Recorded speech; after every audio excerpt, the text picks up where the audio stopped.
otras personas cuyas identidades no puedo revelar, y mi intervención en el traslado al convento fue forzada.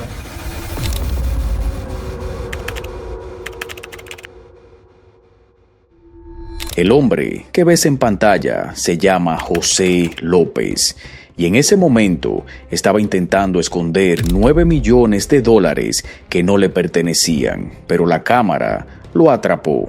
El mundo lo vio.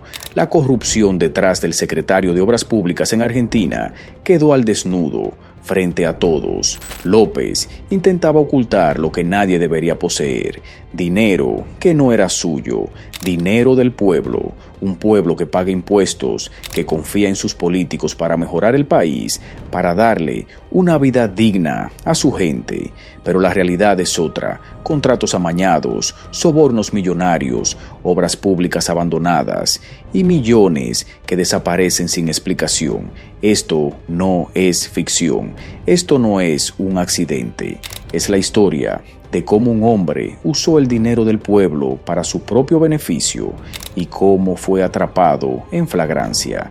Prepárate para entrar en una de las tramas más escandalosas del kirchnerismo. José Francisco López, un hombre que durante más de una década estuvo oculto detrás del brillo de la obra pública argentina.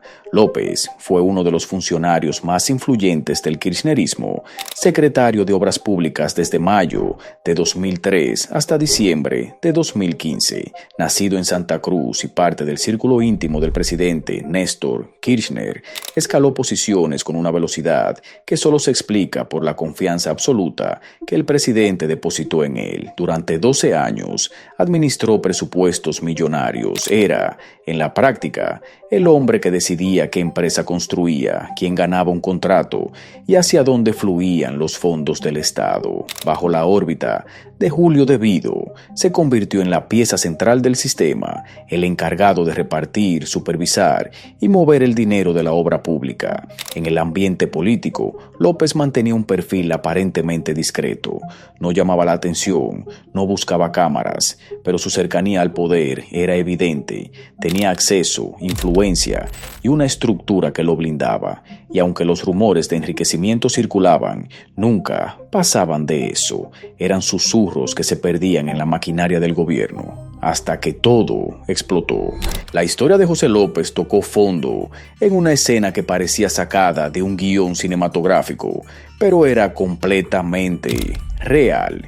Una madrugada de junio de 2016 se convirtió en el momento en que años de secretos y corrupción quedaron al descubierto. Desde su casa en Tigre se le ve a López saliendo a eso de las 3:15 de la mañana conduciendo una camioneta. No es un viaje común. Dentro llevaba 2 grandes bolsos y una mochila repletos de dinero en efectivo, además de un fusil semiautomático Sig Sauer 522 LR y municiones. Es el peso literal de años de enriquecimiento ilícito, intentando cruzar el umbral del misterio hacia un convento.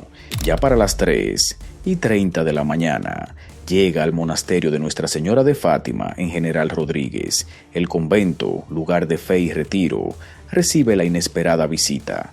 Toca el timbre. Tras unos minutos, 2 monjas, entre ellas la hermana Celia Aparicio, abren la puerta. López comienza a descargar los bolsos, arrojando los bultos por encima del muro hacia el jardín, mientras deja olvidado el fusil en el suelo, una prueba más de su desesperación y descuido. La escena, capturada por Telefe Noticias, se difundió en minutos por todo el país.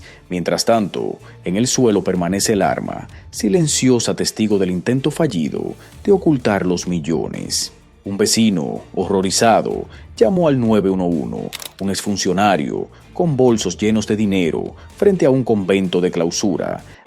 ¿Tenía emergencia policial?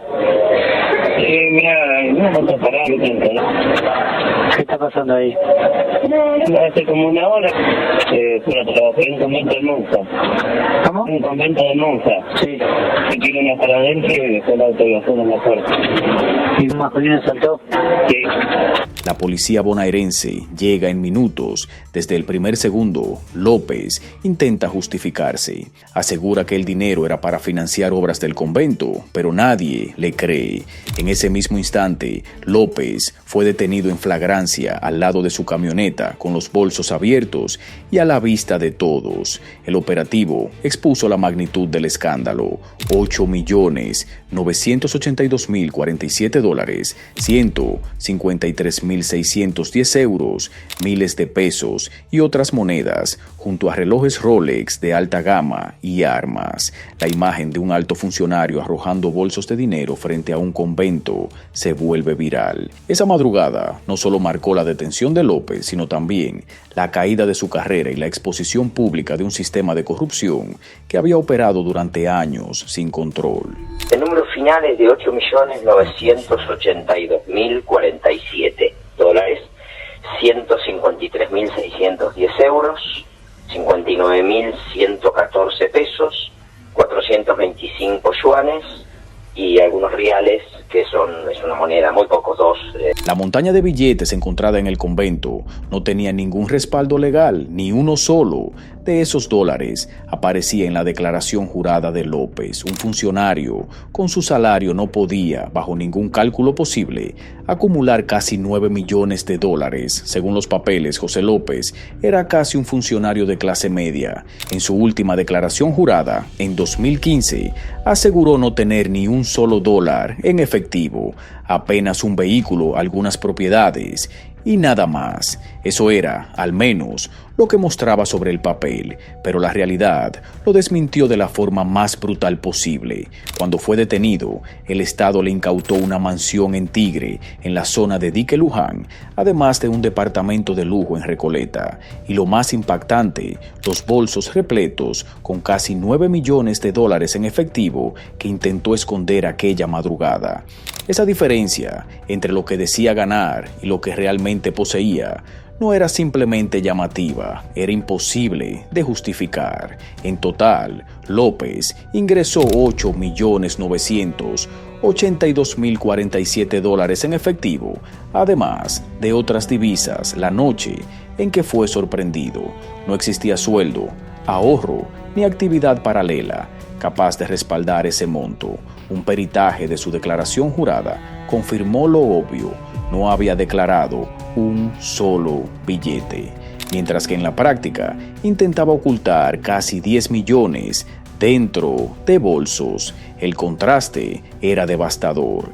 La aparición súbita de propiedades millonarias, dinero negro y operaciones imposibles de justificar señalaban una única conclusión: un crecimiento patrimonial ilícito, sostenido durante años muy lejos de la imagen modesta que había intentado construir. A partir de esa madrugada, se abrieron causas por enriquecimiento ilícito, porte ilegal de armas de guerra y otras imputaciones que con el tiempo se convertirían en una de las condenas más emblemáticas de la corrupción argentina. El tribunal concluyó que se trataba de dinero espurio proveniente de actos de corrupción. Los peritos analizaron las fajas de los fajos, billetes de $100, muchos con series consecutivas, señal de extracciones masivas directamente desde bancos. Nada que un particular pudiera reunir de manera casual. Cuando llegó el momento de explicar el origen, López ofreció versiones contradictorias. Primero aseguró que el dinero pertenecía a personas vinculadas a la política.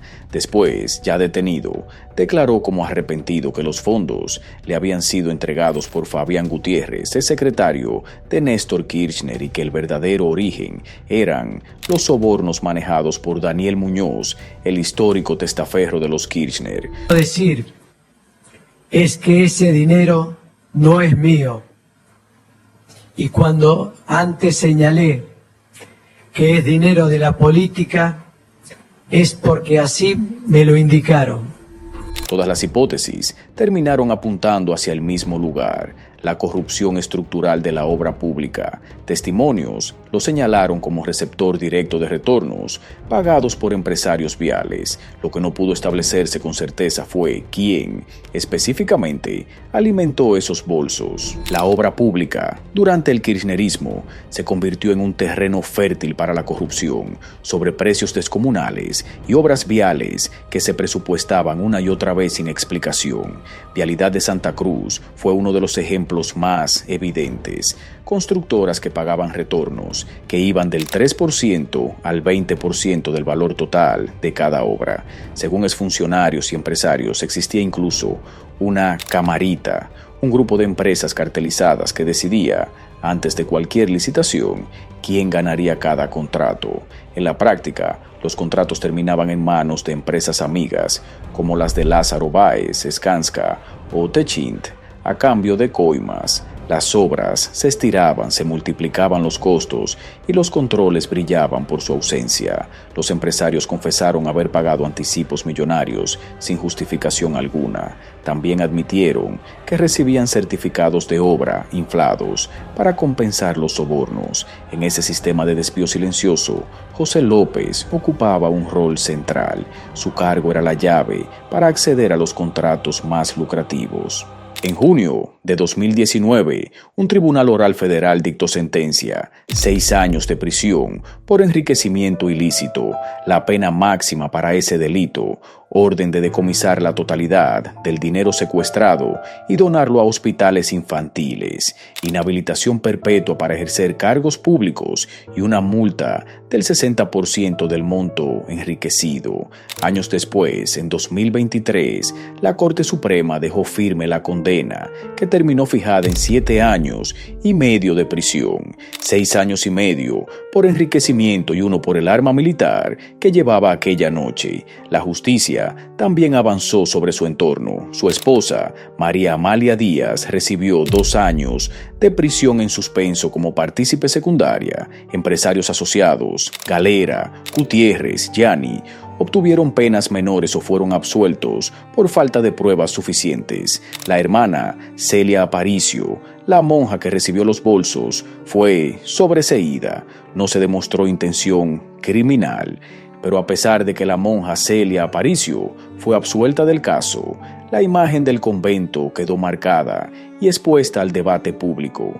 En los videos se ve con claridad cómo la religiosa recoge los bolsos llenos de dinero, mientras a pocos centímetros se aprecia un arma de fuego.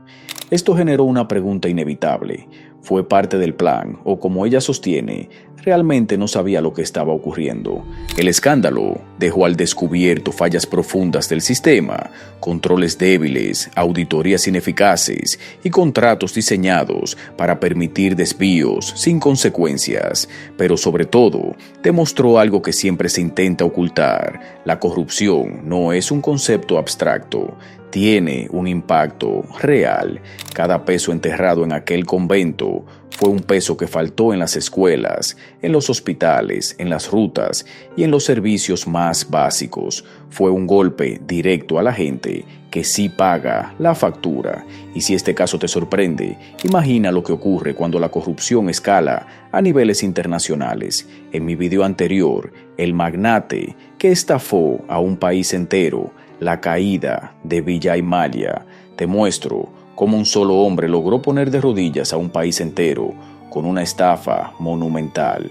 No te lo pierdas, ambos casos se conectan en un punto clave: cuando no hay castigos ejemplares, ni controles sólidos, ni ciudadanos vigilantes, la historia vuelve a repetirse. Los bolsos con millones siguen siendo una advertencia.